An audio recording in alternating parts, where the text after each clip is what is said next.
Hello, everyone, and welcome to Focus the Nation's Forms to Action Framework Overview. My name is Joshua Baker, and I'm one of the Energy Leadership Coordinators here at Focus the Nation. And my name is Sasha Tenzin, and I'm also an Energy Leadership Coordinator here at Focus the Nation.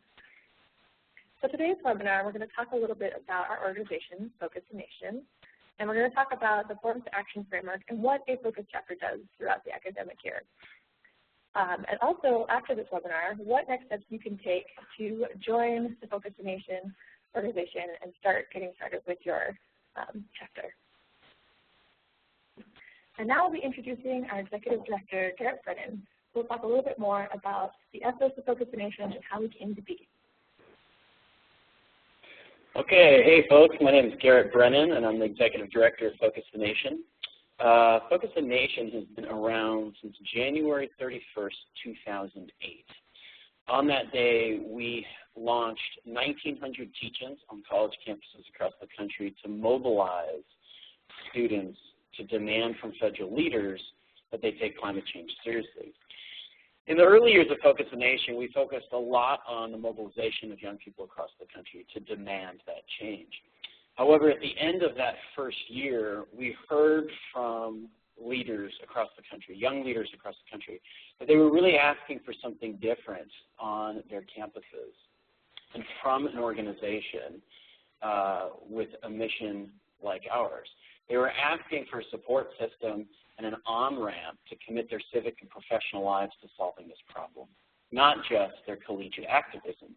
So in 2010, we overhauled our organization to focus on the talent pipeline and human capital gap that exists in the country to help young people get into positions of leadership and gain the skills they need to affect change on campus and over the course of their careers and life's work. So when we do our work and when we wake up every day and we work with folks across the country, what we really want to build is a sustainable energy world. And our mission is to build that workforce of young people across the country that transitions our current economy into a low-carbon, sustainable energy economy. So let's talk about a couple things that drive us. You're on a college campus right now, and if you're not, you're probably on your way there or you're on your way leaving. There's an infrastructure gap. There's 4,000 universities across the country. Those universities spend $7 billion a year to heat and cool 250,000 buildings. That's 5 billion square feet of untapped potential to test solutions, to prototype solutions, and to ultimately lower the environmental and carbon footprint of a huge sector, a prized sector of our economy, and a cultural institution of American life. So there's a lot of work to do on campuses, a lot of stuff to test out. A lot of organizations across the country and a lot of companies are focusing on different aspects of the transition to sustainable energy. Some focus on policy, some focus on industry, some focus on technology. What we are ultimately focused on at Focus the Nation is people. All the change that needs to happen happens because the right people are in the positions of influence and leadership to connect the dots and make things happen, in addition to all of the policy and all of the technology and all of the industry required. So now let's look at the human capital gap. You heard me mention that. Every year there's 20 million students engaged in education on campuses. Every year we graduate 1.5 million students.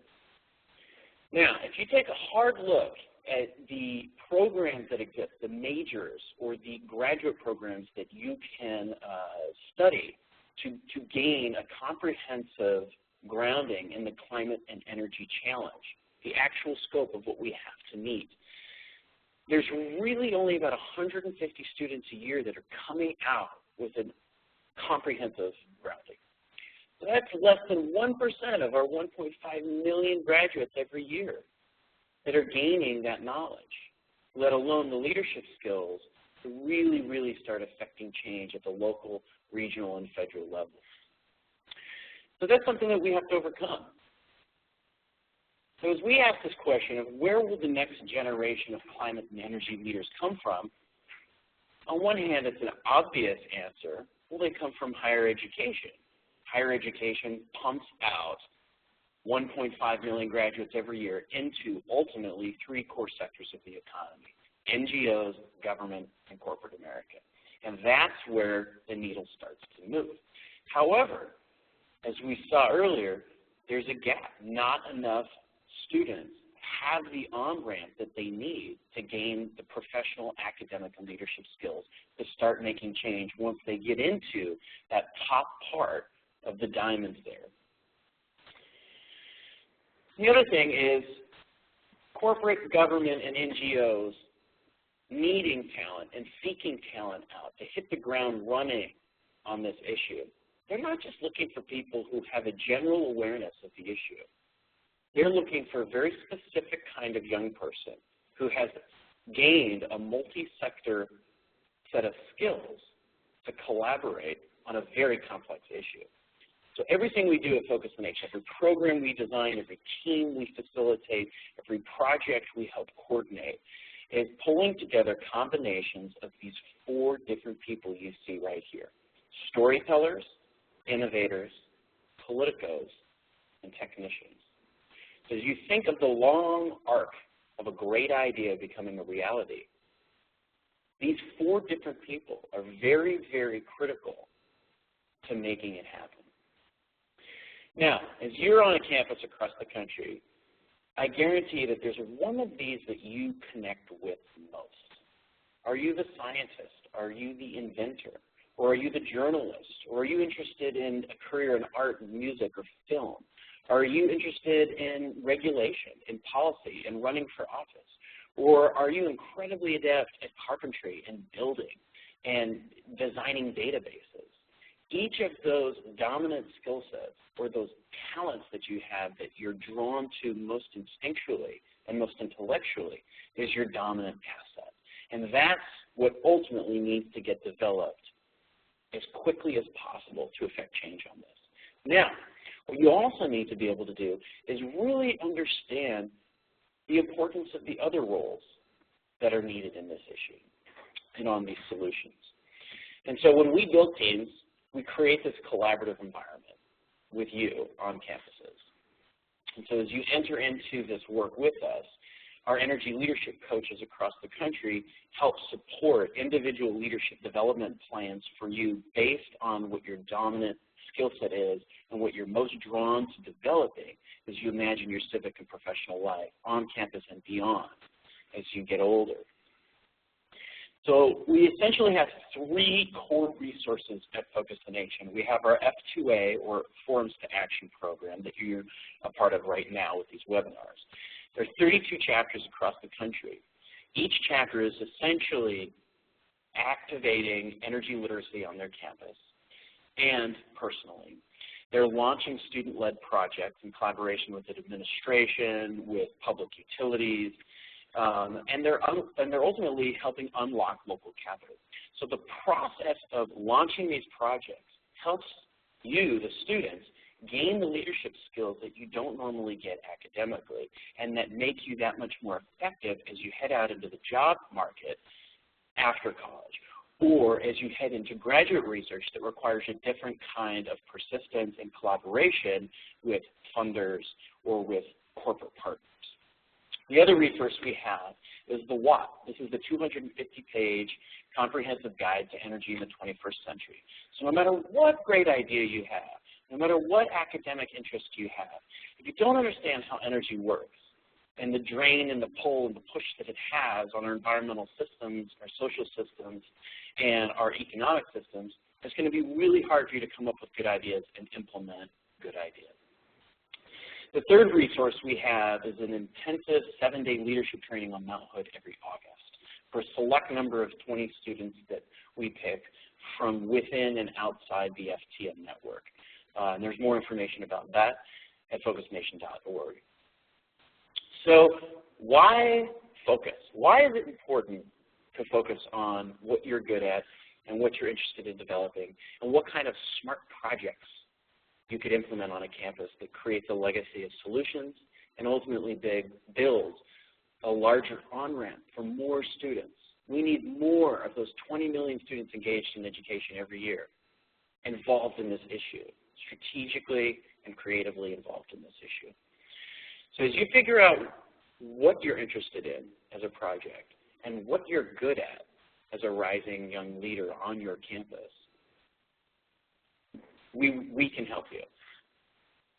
And what I'd like to do now is turn it back over to Sasha and Josh, our energy leadership coordinators, and they will bring you up to speed on next steps with F2A. Thank you very much. So a little bit about more what we do in the Forums to Action framework. So as energy leadership coordinators, we are your direct connection to headquarters here in Portland, Oregon. We are the deliverers of the energy curriculum and the leadership development curriculum. So that comes in the form of a couple modules that Josh will go into in a minute. We also are your direct lifelines to any kind of like project or event or focus troubleshooting you might have. So if there's any like team building questions you have or general leadership questions you might have directed towards any part of the project you're doing or any part of the event you're doing, we are the people to get in touch with. Also, beyond the Forums to Action program and your project and event troubleshooting and performance, we do a lot of professional career development with you as well. So if you are applying for internships or jobs either this fall, spring, or summer, we are pretty much dialed in to help you troubleshoot any of the materials you have. So your resume, your cover letter, even doing over-the-phone interviews. If you have any questions about getting in touch with future employers too, Focus Nation has a great network we can connect you with. And that kind of goes into what the relationship looks like with you and us here at Focus Nation and beyond. So there's you, Focus Coordinators, and your F2A chapter, so the team members that go along with helping you either plan your events or your projects. And then there's stakeholders. The stakeholders are those who want to support your project in either a sponsorship level or idea think tank level, or those who are just really excited about what you're trying to do on your campus involved with energy opportunities and issues. And then there's us, the energy leadership coordinators. Like I said before, we're the ones that will help you troubleshoot your project and your event. And then there's the campus advisor. This is a very special role that the campus advisor plays in terms of connecting you to the campus channels that might help do any kind of, help you with any sort of troubleshooting you might have to do on campus. Every campus is different. Here in Portland, we can help you with anything involved with outside Forums Focus Nation networks, but your campus advisor is uniquely connected to the campus you're on and can help you sort of direct where you might need to go to find a panelist speaker or professional contact more localized in your region. So all of this together in one relationship model equate to projects and career skills that you will be receiving this entire year. Okay, so I'm assuming some of you have questions about what will you actually be doing in the Forums to Action program or using the Forums to Action framework on your campus. So over the years, we decided to split it up into 4 specific areas of focus. So depending on what interests yourself and your chapter members or the students on your campus and where you are in terms of energy literacy, you have 4 different options. Well, the first one's a little unique. This is actually chapter development. So as Garrett was talking about, and Sasha as well, you can engage in our program with just a couple students. But really, the more students and the larger team that you have going on, the more of an impact that you will have on the other 3 options, on the other 3 components in the program. So here at Focus Nation, we've developed 4 different modules for you. And within each module, we have breakdowns on actually how to go about chapter development. So how do you go about recruiting new members? How do you go about setting up regular meetings and agendas? A lot of this some of you may already have from different experience, but we always recommend just revisiting these. So that no matter which one of these other components you'll be doing, you'll also always be doing a little bit of that. And the other three are framing the focus, hosting a forum or event, or planning and implementing a project. And we're going to break down these a little bit more specific in the next few slides, but just to give you a really quick overview, framing the focus is basically determining what energy issues make sense on your campus to tackle. Hosting a forum or an event, that is a way to, one, educate your campus community and community in general about specific energy initiatives, but also build support or help narrow down an energy issue to a specific project to work on. And lastly, we have planning and implementing a project. And some of you right now, as you're watching this recording, you may automatically know which one makes sense for your campus. You may already have a really good project idea, or you may know what energy issue that you want to tackle, or you may know that you really need to just go out and become a little bit more educated on what matters to you. So one of your first steps as starting into the program is actually will be to complete a chapter action plan with your ELC, so Sasha or myself or Focus the Nation staff, and your campus advisor to determine which one of these, framing the focus, hosting a forum, or planning and implementing a project makes sense. And we'll talk a little bit more about that at the end. But right now I'll turn it back over to Sasha to talk more specifically about the framing the focus component. So there are a couple things about framing the focus that you should think about as you go through this module. And there are two main components, and that is research. So doing some primary research either about what is your renewable portfolio standard for your state, maybe your city or your town even has one, and thinking about who you could talk to in the form of an informational interview to get more understanding about any energy initiatives, opportunities, or issues you might have, either on campus or off campus in your local community. So how you would go about doing that, so like I said, you do some primary research. We can help you kind of discover some sites and some of the resources you might want to go into to do that research. And then informational interviews, which is like an interview but without the expectation of receiving an internship or a job. Simply sit down with someone or a group of people who might have an area of expertise that you would like to know a little bit more about, and ask the questions related to an energy topic you're interested in, just to kind of see if there's anything on campus or off campus that might be relevant to your interests in discovering an energy opportunity, or if there's anything involved on your campus that you might not know about that you should look into before you even start working on a project or an event. You don't want to be redundant. You want to make sure you have all the information before you start thinking about what energy issue you want to tackle. Along with framing the focus to kind of to strengthen more of your energy literacy information is what we call the WASP. It is an energy primer. It's kind of like a more engaging textbook, and it goes through 8 chapters of energy roadblocks and and with that textbook, you can find it online, and we'll talk a little bit more about that at the end here. And now I'll turn it back to Josh who will talk about forums and event planning. So in addition to the modules on framing the focus and chapter development, we also have a module and a large segment of the program dedicated to event planning.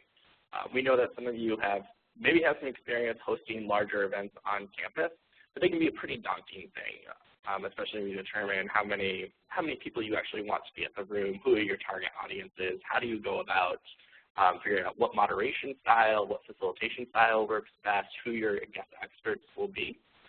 So this component of the program is meant to increase your skills all around that, and hopefully also increase the impact of your project and increase the amount of energy literacy that people on your campus and off your campus has. But usually one of the primary goals of a forum or an event is to determine or help clarify what specific energy projects you want to launch. You may already have a pretty good idea. You may already have some of the planning already done for it. But this will really help increase stakeholder support. And I think I've gone through the next 2 goals there a little bit. But just to touch base with the module again, there'll be components on designing, scheduling events that really corresponds with your individual goals, and the module will help you out with that, but so will your check-ins with Sasha and I and your campus advisor. That'll help you identify who actually are your target speakers and panelists. And if we go back to Garrett's presentation in terms of the quadrants and the collaboration, how do you actually get a panel that represents all of those different quadrants to have an effective conversation around an energy issue? And just the last two big houses in event planning is discovering a facilitation style that fits your needs, whether it's group-oriented, or a few other models that we've developed over time or have worked with on campuses over time. We'll talk about that more. And lastly, the last big event planning thing is engaging with your community and stakeholders. And just to move on here, just to give you two examples of a couple forums we've had in the last couple of years. One was at the University of New England. This past year they held their Solar Energy Forum, which they decided to focus on solar after the Framing the Focus model. So after talking to various people on campus and off campus, they were interested in how do we actually hit our climate action plan goals of reducing greenhouse gas emissions. And one of the things that kept on coming up when they were talking to folks was the potential for solar on a few different buildings on their campus. So with that sort of in focus or narrowed down point, they had an entire forum dedicated to just solar options where preparing for the forum, they profiled 3 separate types of solar projects and financing models that could work. And then they presented each one of those individually, which you can see with the FC in the photo in front of the projector. But then they had individual breakout sessions where each group took one of the specific types of solar projects and financing models and went through the pros and cons to help them narrow it down. And by the end of the forum, it was pretty, more or less, they were able to have consensus of like this one specific project, solar project makes sense. And so that's one event. Another event actually was at the University of Wisconsin-Madison, and they called theirs the Megawatt Summit. And following their Framing the Focus process, they decided that they realized that they really wanted to focus on the energy efficiency and reducing energy consumption in off-campus housing and apartments. So student apartments and other apartments as well. So they had a more traditional forum where they had a panel discussion talking about just the challenges and roadblocks and the opportunities that exist. And they had a few other components as well. This poster actually right here was a giant poster all across one side of the room where people could put ideas that they had or questions or further questions that they had in regards to their topic as they narrowed down what type of projects that they wanted to do. So these are just 2 sort of variant types of project events and forums, and they'll be customized to your individual campus, and we're here to definitely help support you throughout that process. And I will turn it back over to Sasha to talk specifically solutions and projects. Before we go into more projects, I just want to emphasize that event module and the project planning module can be kind of interchanged. If you're going through the Framing the Focus module and you realize that you can start a project pretty quickly after you form a team, that is perfectly fine. We've had teams who have just got into the project mode before even doing an event, and then using the event to either launch the project and create awareness around it, or use it as like an update for stakeholders.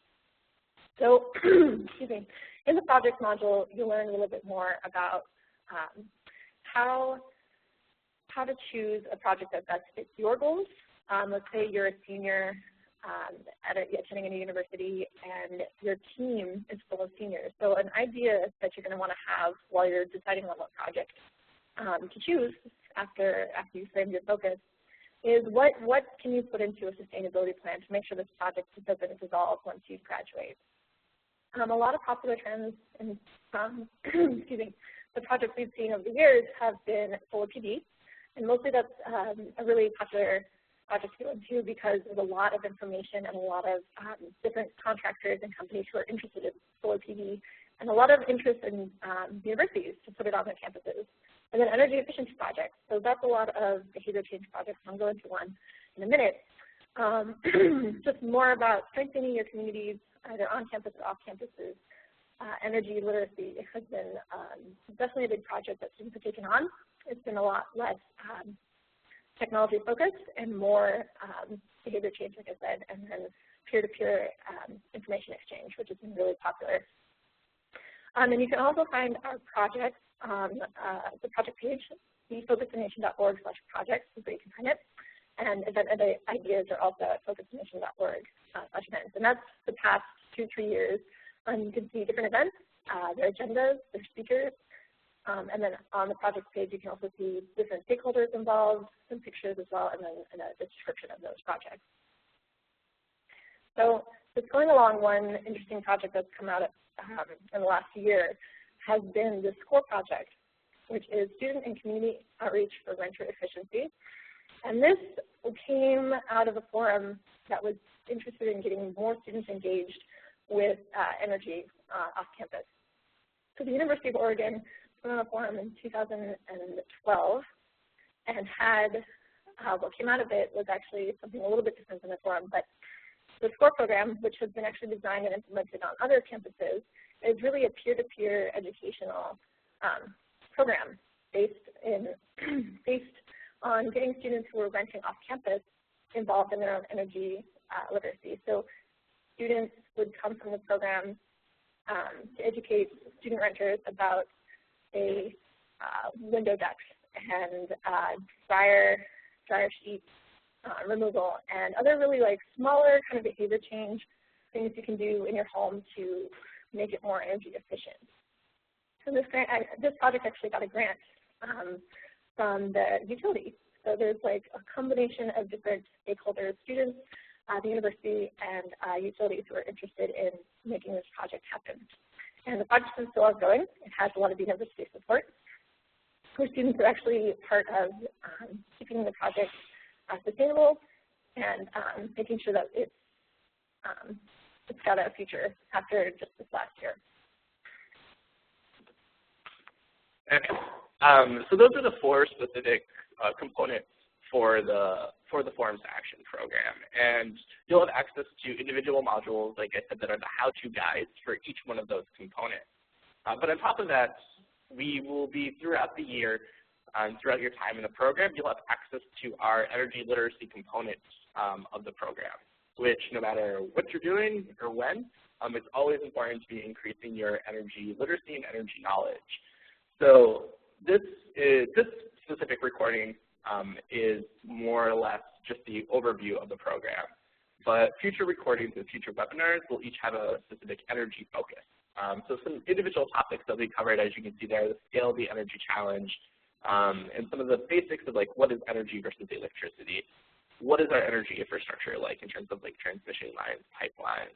What actually are renewable energy sources and non-renewable energy resources, but more specifically not just what they are, but what are the ones coming into play and how do they work in a larger energy system and how do they work together?